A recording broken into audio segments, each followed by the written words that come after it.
اب اس چیز کو سمجھنا ہے کہ یہ جو اللہ نے حکم دیا ہے کہ سحری روک دے تو رک جانا ہے، اللہ نے حکم دیا ہے کہ افطار کر لو تو افطار کر لینا ہے، نہ وہاں پر وقت سے باہر سحری کی جا سکتی ہے، نہ افطار میں وقت سے پہلے افطار کیا جا سکتا ہے، یہ سب اللہ کے حکموں کے ہم پابند ہیں۔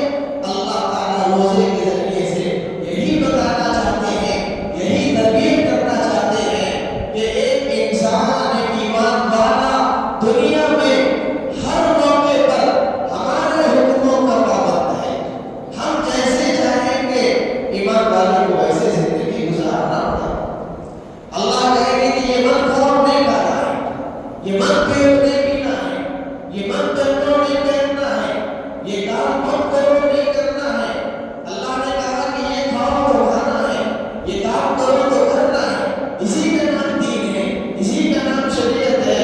اللہ کے حکموں کے مطابق اپنی زندگی کو گزارنا، صرف رمضان میں نہیں، پوری زندگی، سال کے 12 مہینے، جیسے رمضان میں ہم اللہ کے حکم پر عمل کر رہے ہیں، رمضان میں ہم اللہ کا کہنا مان رہے ہیں، سحری کر رہے ہیں، روزہ رکھ رہے ہیں، افطار کر رہے ہیں، حلال چیزوں کو چھوڑ رہے ہیں، کھانا حلال ہے، پانی حلال ہے، بیوی سے ہم بستری کرنا حلال ہے، جائز ہے۔ ان حلال چیزوں کو بھی ہم اللہ کے حکم کے لیے اور اللہ کی خوشنودی کے لیے چھوڑ رہے ہیں، تو جیسے ہم رمضان میں اللہ کا کہنا مان رہے ہیں، تو کیا ہم غیر رمضان میں اللہ کا کہنا نہیں مان سکتے؟ کیا اللہ ہمارے لیے صرف رمضان ہی میں ہے؟ کیا اللہ کے حکم اور اللہ کی اتباع اور اللہ کی پیروی کرنا ایک مسلمان کے لیے صرف رمضان کے مہینے ہی میں رکھا گیا ہے؟ 11 مہینے ہم اللہ سے دور رہیں، اللہ کے حکموں کی خلاف ورزیاں کرتے رہیں؟ اسی کی تربیت کے لیے اللہ نے رمضان کو مشروع کیا ہے۔ سال کے 11 مہینے جو ہم ہمارا گردی کرتے ہیں، سال کے 11 مہینے ہم جو اللہ کے حکموں کی پابندیاں کرتے ہیں، اللہ کے حکموں کا مذاق اڑاتے ہیں، اللہ اور رسول کو ناراض کرتے ہیں، اللہ تعالیٰ اس ایک مہینے میں ہماری عملی اور روحانی تربیت کر کے ایک بندہ اور غلام بنانا چاہتے ہیں۔ یہ ہے روزے کا مقصد۔ اس مقصد کو سامنے رکھ کے ہم کو روزہ رکھنا ہے، افطار کرنا ہے۔ اللہ کا مقصد بھوکا رکھنا نہیں ہے، اللہ کا مقصد انسان کو اللہ کا مطیع اور فرمانبردار بنانا ہے ہر معاملے میں۔ یہ ہے روزے کا مقصد، اور اسی کو تقویٰ بھی کہتے ہیں۔ تقویٰ اسی کا نام ہے کہ وہ کیفیت، دین کی وہ کیفیت جس کیفیت کو اللہ تعالیٰ ہر ایمان والے کے جسم میں، بدن میں، روح میں چاہتے ہیں کہ پیدا ہو جائے، وہ کیفیت رمضان کے ذریعے سے، روزوں کے ذریعے سے اللہ تعالیٰ دیتے ہیں۔ تقوی آپ روزہ رکھے ہوئے ہیں، سخت پیاس لگ رہی ہے، آپ کو بھوک لگ رہی ہے، لیکن آپ پیاس نہیں بجھا رہے، آپ پانی پی سکتے ہیں، آپ کو کوئی روکنے والا نہیں ہے، لیکن آپ پانی نہیں پی رہے، آپ کھانا کھا سکتے ہیں، آپ کے گھر میں کھانا بنا ہوا ہے، آپ ہوٹل میں جا کے کھانا کھا سکتے ہیں، لیکن آپ سخت بھوک کے باوجود، سخت پیاس کے باوجود بھی آپ روزہ نہیں رکھ رہے ہیں، روزہ نہیں توڑ رہے ہیں، اس لیے کہ اللہ کا حکم ہے، اللہ ناراض ہو جائے گا۔ یہ کیفیت ہمارے اندر کہاں سے پیدا ہوگی رمضان میں؟ یہ اللہ کا احترام ہمارے دل میں کہاں سے پیدا ہوا؟ یہی ہے جو ہر انسان کے، ہر ایمان والے کے دل میں اللہ نے یہ کیفیت، یہ مزاج رکھا ہے، اسی کو تقویٰ کہتے ہیں۔ ہم اس کو استعمال نہیں کرتے، اس انرجی کو اور اس طاقت کو اور اس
کچھ نہیں چلتی، جو کچھ چلتی ہے آقا کی چلتی ہے۔ آقا حکم کو اٹھتا ہے، حکم کو بیٹھتا ہے، یہ کام مت کرو وہ نہیں کرتا ہے، اس کام کا حکم دیا وہ کام کرتا ہے۔ بالکل یہی کیفیت ایمان والوں کی اللہ کے ساتھ ہونی چاہیے۔ اللہ تعالیٰ کے حکموں کے ہم مکلف ہیں، پابند ہیں۔ ہر حکم اللہ کا ہی چلے گا۔ اللہ کے سامنے ہمارا کوئی حکم نہیں چل سکتا، ہماری کوئی مرضی نہیں چل سکتی، مرضی صرف مولا کی چلتی ہے، کیونکہ یہ زندگی مولا نے دی ہے، یہ امانت ہے ہمارے پاس، اور اس کو ہم اسی طرح گزاریں گے جس طرح اللہ نے ہمیں حکم دیا ہے۔ یہ مقصد ہے روزے، یہ مقصد ہے رمضان کا۔ رمضان المبارک میں اللہ تعالیٰ نے دو پروگرام دیے، دو کام دیے۔ ایک دن میں کرنے کا ہے جس کو ہم روزہ کہتے ہیں، اور ایک کام رات میں کرنے کا ہے جس کو ہم قیام لیل کہتے ہیں۔ دن میں کرنے کا کام روزہ ہے جو صبح صادق سے شروع ہوتا ہے، سحری سے، فجر کی نماز کے وقت سے، اور مغرب تک۔ یہ دن کا پروگرام ہے، روزہ رکھنا ہے دن کا۔ اور روزہ کس کو کہتے ہیں؟ روزہ کہتے ہیں کھانے اور پینے اور جنسی خواہشات کی تکمیل سے رکنا، اس کو روزہ کہتے ہیں۔ کھانے سے رک جائے، پینے سے رک جائے، اور اپنی مقبولہ جائز حلال بیوی کے ساتھ اپنی بشری تقاضوں کو، جنسی تسکین کے سامان کو کرنے سے رک جائے صبح سے لے کے شام تک، اس کو روزہ کہتے ہیں۔ یہ دن کا پروگرام ہے، اور یہ بہت بڑا پروگرام ہے، یہ بہت بڑا فریضہ ہے، اتنا اہم فریضہ ہے کہ اللہ تعالیٰ نے قرآن مجید میں جب روزے کا تذکرہ کیا تو اللہ نے اس کے ساتھ یہ بھی بیان کیا کہ کس آدمی کو مجبوری کی حالت میں روزہ چھوڑنے کی اجازت ہے۔ روزہ معاف نہیں ہو سکتا، کسی مسلمان کے لیے روزہ معاف نہیں ہے، نہ مرد کے لیے نہ عورت کے لیے۔ ہاں، کچھ عوارض ایسے ہیں، کچھ ریزنز ایسے ہیں جس کی وجہ سے ہم روزہ اس وقت تو چھوڑ سکتے ہیں، لیکن بعد میں اس کی قضا کرنا پڑے گا، معاف نہیں ہو۔ جیسے کوئی عورت، اس کے پیریڈ چل رہے ہو، حمل کے ایام چل رہے ہو، تو ایسی عورت کو اجازت ہے کہ وہ روزہ نہ رکھے، جتنے بھی دن اس کو خون نکلتا ہے بیماری کا، اس کا ایک بشری تقاضا ہے، فطری تقاضا ہے، اللہ نے اس کے ساتھ وہ معاملے کو جوڑ کے رکھا ہے، تو اللہ نے اجازت دی ہے کہ وہ بیماری کے دنوں میں، ماہواری کے دنوں میں روزہ چھوڑ دے۔ لیکن معاف نہیں کیا روزہ، حکم یہ ہے کہ جتنے روزے چھوڑیں گے اس بیماری کی وجہ سے رمضان کے بعد، اتنے روزوں کی قضا کرنا پڑے گا۔ عورتوں کو یہ مسئلہ نہیں معلوم ہے، کتنی عورتیں ایسی ہیں جو یہ سمجھتی ہیں کہ رمضان میں جو ہے جب ہمیں ایام آتے ہیں تو ہمارے لیے روزے معاف ہیں، ہم روزے نہیں رکھیں گے۔ آپ ان کو بتا دیجئے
اجازت ہے کہ وہ ماہر ڈاکٹر کے مشورے سے روزے کو چھوڑ دے، لیکن شرعی مسئلہ کیا ہے؟ ایسے بیمار کے لیے بھی اگر وہ بعد میں چل کے اچھا ہو جائے گا تو اس کو روزے کی قضا کرنا پڑے گا، اور اگر خدا نخواستہ وہ اچھا نہ ہوا اور اسی بیماری میں اس کا انتقال ہو گیا تو اس کو مرنے سے پہلے اپنی اولاد کو وصیت کرنا پڑے گا کہ میرے اتنے روزے چھوٹ گئے ہیں، میرے مال میں سے ان روزوں کا فدیہ ادا۔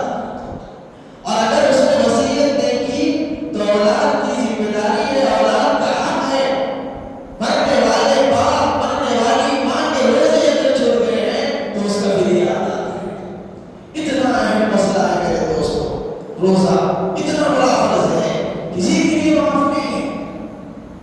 اور آج ہم مسلمان معمولی باتوں پر روزہ چھوڑ رہے ہیں۔ ہماری عورتیں معمولی باتوں کو بنیاد بنا کر روزہ چھوڑتی ہے، ذرا سر میں درد ہو جائے تو روزہ چھوڑ دیا، ذرا کام بڑھ جائے تو روزہ چھوڑ دیا، ذرا تھکاوٹ محسوس کی تو ہم نے روزہ چھوڑ دیا۔ رمضان میں شاپنگ کے نام پر، خریداری کے نام پر، عید کی تیاری کے نام پر جا کر بازاروں میں گھومنے کی وجہ سے معاذ اللہ استغفر اللہ ہم نے روزہ چھوڑ دیا۔ چھوڑ دیں، آپ جا کے دیکھیے کبھی پرانے شہر کے بازاروں میں، چار مینار کے پاس، لال بازار میں اور دیگر بڑے بڑے بازاروں میں، وہاں آپ 12-1 بجے 2 بجے کے ٹائم پر چکر لگائیے۔ میں اپنی آنکھوں سے دیکھا ہوں اور اس مرتبہ بھی دیکھا ہوں، اس رمضان میں بھی دیکھا ہوں کہ ایک بڑی تعداد خواتین کی، برقع پہنی ہوئی خواتین کی، گاؤں سے آ کر، دیہاتوں سے آ کر شاپنگ کر رہی ہے، رمضان جیسے مقدس مہینے کو بازاروں میں گزار رہی ہے۔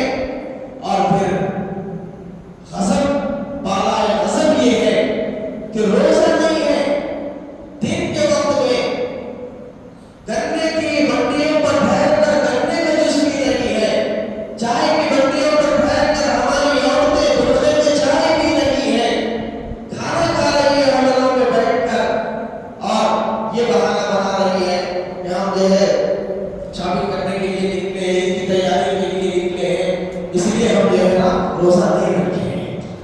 میرے دوستوں، جن عورتوں کو اللہ نے روزہ چھوڑنے کی اجازت دی ہے، ان عورتوں کو یہ بھی حکم دیا گیا ہے کہ اپنے گھر میں روزے داروں کی طرح رہو۔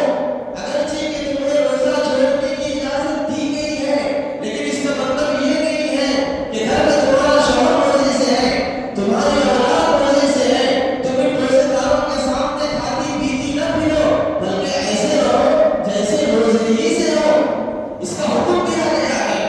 جس کو ریزن ہے اور جس کو اجازت دی گئی ہے، اس کو بھی رمضان کے مہینے میں عام طرح سے کھانے پینے کی اجازت دی ہے، اور جن لوگوں کے پاس کوئی عذر نہیں ہے، جن لوگوں کے پاس کوئی بہانہ نہیں ہے، کوئی شرعی عذر نہیں ہے، وہ لوگ آج بازاروں میں کھاتے پھر رہے ہیں اور اللہ کے غضب و غضب کے مستحق بن رہے ہیں۔ یہ بہت سوچنے کی بات ہے میرے دوستوں۔ ہم جائزہ لیں، ہمارے سرکل میں، ہمارے گھروں میں، ہمارے محلے میں، ہماری دکان میں، ہمارے کاروباری حلقوں میں جائزہ لیں، دوستوں میں جائزہ لیں کہ کون شخص ایسا ہے جو بالغ ہونے کے باوجود، صحت مند ہونے کے باوجود روزہ نہیں رکھ رہا ہے۔ اگر نہیں رکھ رہا ہے تو اس کو توجہ دلائیں، اس کو بتائیں کہ بھائی روزہ فرض ہے، کسی بھی صورت میں آپ کو روزہ چھوڑنے کی اجازت نہیں ہے۔ وہ ڈاکٹر بولے گا، ماہر اور تجربے کار ڈاکٹر بولے گا تب تو اجازت ہے، لیکن معمولی بیماریوں کی وجہ سے روزہ چھوڑنا یہ بہت بڑے گناہ کی بات ہے۔ حضرت علی رضی اللہ تعالیٰ عنہ فرماتے تھے کہ کوئی شخص اس کو عذر ہے کہ وہ رمضان کا روزہ چھوڑے، اور اس نے رمضان کا روزہ چھوڑ دیا ایک دن کا، اجازت ہے اس کو، بیمار ہے یا کوئی ایسی عورت جس کو ماہواری کا خون آتا ہو، اس نے روزہ چھوڑ دیا، اجازت یافتہ لوگوں نے روزہ چھوڑا۔ ایسے شخص کے بارے میں حضرت علی کہتے تھے کہ وہ شخص